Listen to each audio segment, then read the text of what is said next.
Hello guys, good morning, সুপ্রভাত। সবাই কিরকম আছো? এই দেখো আমার শুনু বাবা বইয়া বইয়া কি করছে, আলু ভাজা খাই। যে গল্প করছিলাম বসে বসে, দেখো কার সাথে গল্প করছে, আমার ভাইজি। এই যে গল্প করছি, বললাম না আজকে টাউনে যাওয়াটা ক্যান্সেল হয়ে গেছে বৃষ্টির জন্য, তা কি করবো, আড্ডা মারছি। চাকাতে বসে গা, ওই দেখো কি কয় দিদি, দেখো কি কয় দিদি, রিলস বানাইবো, রিলস কবে বানাবে?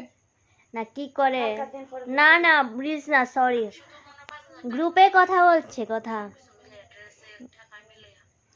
জানো, ওই দেখো বন্ধুরা গ্রুপে এই দেখো, হ্যাঁ দেখছো নি, দেখো কি কয় আমার দিদি। আমার মা চশমা দিয়ে ঘুমিয়েছে, দেখছো। সো আজকের ব্লগ এখানেই শেষ করলি, কালকে আবার নতুন করে ব্লগ বানাবো। আর আজকে ছোট্ট করে ভিডিওটা বানিয়েছি, যদি ভালো লাগে একটা সাবস্ক্রাইব আর একটা লাইক শেয়ার করে দিও। সবাই ভালো থেকো, সুস্থ থাকো, গুড নাইট, বাই।